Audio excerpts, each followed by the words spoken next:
Hello everyone, कैसे आप सभी। उम्मीद है सब बढ़िया होंगे और आपका ये सितंबर मंथ काफ़ी अच्छा निकल रहा होगा, ऐसी मैं उम्मीद करता हूँ।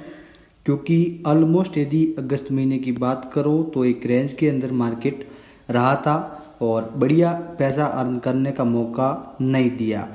हालांकि एक से दो ऐसे ट्रेडिंग डेज थे जिसके अंदर कम से कम 1000 पॉइंट तक का मूव देखने को मिला था।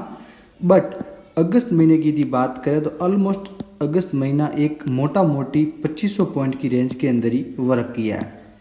लेकिन ये सितंबर मंथ जैसे ही स्टार्टअप हुआ, मार्केट के अंदर बढ़िया मोमेंटम देखने को मिला और जो ऑपरेटर्स थे उनके पोर्टफोलियो अप डाउन होते हुए रिटेलर्स के पोर्टफोलियो ग्रीन में जाते हुए नजर आ रहे हैं। लेकिन अब बारी है, कल आप किस प्रकार से वर्क करें। कल फिन निफ्टी की एक्सपायरी है, एक्सपायरी जैकपॉट किस प्रकार से निकालें और क्या कह रहा मार्केट का सिनेरियो। क्या मार्केट अब यहाँ से बाइंग साइड में जा सकती है या फिर सेलिंग प्रेशर अभी तक जारी रहेगा।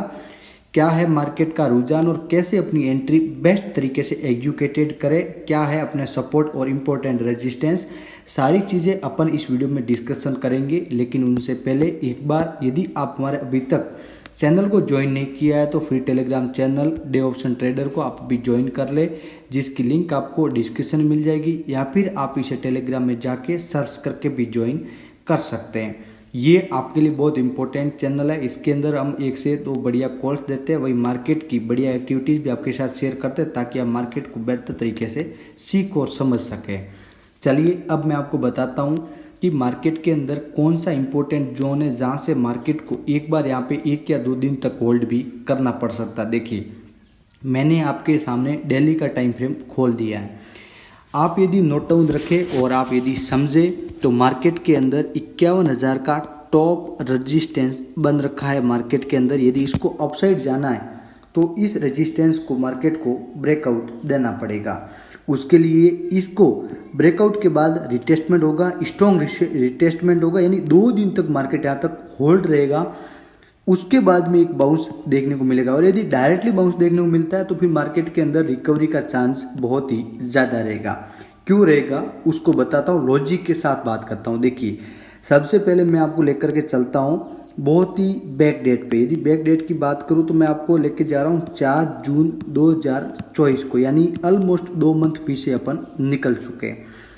आप देख सकते हैं मार्केट के अंदर इसने टॉप रेजिस्टेंस का वर्क किया। यहाँ पे भी देख सकते हैं जैसे ही मार्केट ने ब्रेकआउट किया तो 3 दिन तक मार्केट यहाँ पर टेस्ट करती रही। उसके बाद में एक मूव देखने को मिला 2000 पॉइंट का। यहाँ से अगेन जब मार्केट में खींचना शुरू किया तो ये एक ऐसा सपोर्ट रहा जिसने अगेन ऊपर जाने ही नहीं दिया। फिर जब मार्केट इस बाइंग जोन के अंदर जैसे ही एंटर्ड हुई है तब से यहाँ पे जो हेवी बायर ने क्वांटिटी डाल रखी उस सेलिंग जोन में न जाने देते हुए अगेन हल्की सी बाइंग के साथ मार्केट को ऊपर लेके गए और ऑलमोस्ट अगस्त महीने के अंदर अपन को प्रॉफिटेबल बनने नहीं दिया। उसके बाद में क्या किया, जैसे ही मार्केट में ये सपोर्ट ब्रेक हुआ बाइंग जोन पे इसने अपना एक बैकअप तैयार किया और यहाँ पे सेलर था उसको अपनी प्रॉफिट बुकिंग का मौका दिया। उसके बाद में क्वांटिटियों के साथ वॉल्यूम के साथ मार्केट अगेन अपसाइड मूव देना शुरू किया। अब यहाँ पे बात ये होगी, आपके सवाल दिमाग में ये आ रहा होगा जो हमारे फ्री टेलीग्राम चैनल में ज्वाइन करके बैठे हैं, आपने किस प्रकार से हमको पुट का लेवल दिया। जी हाँ, आज मार्केट पूरी तरीके से बाइंग जोन में थी, उसके बावजूद भी हमने एक बार 30 पॉइंट के एसएल के साथ एक पुट में एंट्री का प्लान बनाया। उसका यही रीजन था कि ये 51,000 का टॉप रेजिस्टेंस है और मार्केट इस सपोर्ट को ब्रेक होने नहीं देगा और यहीं से अपन को रिजेक्शन देखने को मिलेगा। बट ऐसा न हुआ क्योंकि मार्केट में क्लोजिंग टाइम नियर आ गया और अपना एसएल भी साथ में आ गया, जिसकी वजह से मुझे 1 लॉट ऐड करवा के एक छोटे टारगेट के साथ एग्जिट करवाना पड़ा। अब कल आपके लिए इम्पोर्टेंट क्या रहेगा, इम्पोर्टेंट जोन क्या रहेगा, आइए अपन एक 15 मिनट की कैंडल मार करके सीखते हैं। देखिए, अब आपके लिए कल किस प्रकार से गैप अप और गैप डाउन में वर्क करना है आप नोट डाउन रखें और पॉइंट टू पॉइंट लर्निंग करें और सेलिंग प्रेशर कहाँ से एक्टिवेटेड होगा उसके बारे में सीखने का प्रयास करें। कल यदि मार्केट आपको गैप अप ओपनिंग देखने को मिलती है और मार्केट आपको यदि 51,400 के आसपास यदि देखने को मिले, नोट डाउन रखें, यहाँ पे भी एक सेलिंग जोन है। यदि मार्केट गैप अप ओपनिंग देखने को मिलती है और सेलिंग का प्रेशर देखते हुए मार्केट डाउन आना शुरू करे तो आप अपनी फ्रेश पुट की पोजीशन 51,160 के नीचे बना सकते हैं। नोट डाउन रखें और ये 10 बजे तक यदि इसको ब्रेक करे तभी आप ये वर्क करना शुरू करें। जैसे ही इसको ब्रेक करता है आप पुट की एंट्री बना सकते हैं। पहला टारगेट आप ले सकते हैं 50,880 का। नोट डाउन रखें, आप 400-350 पॉइंट तक का टारगेट भी आप ले सकते हैं। हालांकि टारगेट आने में 1 से 1.5 घंटा वक्त लगेगा, लेकिन स्लो मोशन में भी आपका टारगेट एक्टिवेटेड हो सकता है। यदि आप हमारे प्रेडिक्शन को देखें तो ऑलमोस्ट अपनी प्रेडिक्शन बेटर गई है। अब यदि इस लेवल को ब्रेकआउट किया तो फिर अगेन सेलिंग जोन आपका 50,000 जो 340 का जो बाइंग जोन है यहाँ पे आके रिकवरी लेना शुरू करेगी। तो आपको ये वर्क इस प्रकार से करना है, लेकिन गैप अप ओपनिंग होने के बाद में यदि बायर्स अपनी क्वांटिटी डालना शुरू करें और आपको मार्केट ऊपर की साइड में ले जाता हुआ नजर आए तो कैसे वर्क करें।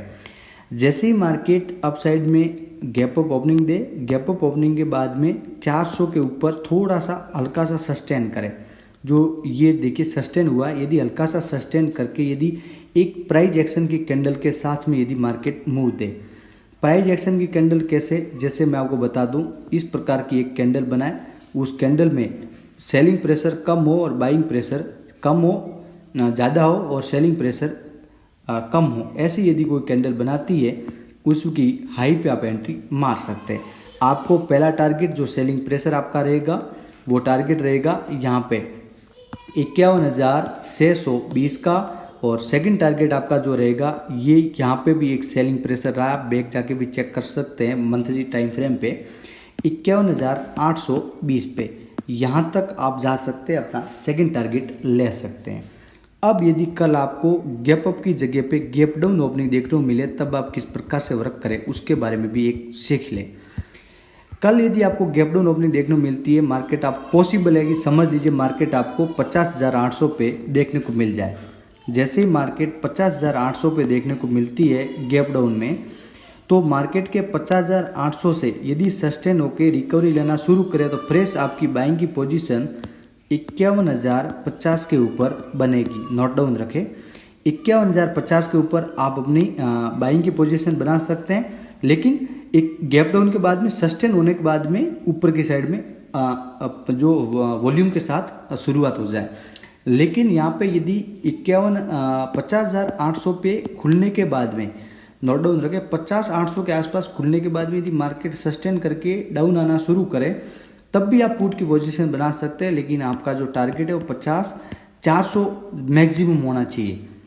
ये 400 पॉइंट बहुत ज़्यादा 400 पॉइंट है, हालांकि इतना ट्रेडर रुकते भी नहीं, सब स्कैल्पिंग करते हैं 30-40 पॉइंट की, बट फिर भी मैं ये एक्सपेक्टेशन रखता हूँ कि आपको मार्केट यहाँ तक लेके आ सकती है, क्योंकि ये मार्केट के अंदर 51,000 का टॉप रेजिस्टेंस है जो मैं आपको डेली के टाइम फ्रेम में बता चुका हूँ। तो ये यहाँ पे एक बार रिजेक्शन का मौका देगी, सेलर को अपने कॉन्ट्रैक्ट निकालने का और मौका देगा और बायर्स को एक्टिव करने का मौका लेगा, जिसकी वजह से आपको यहाँ से मार्केट अपसाइड जाती हुई नजर आ सकती है।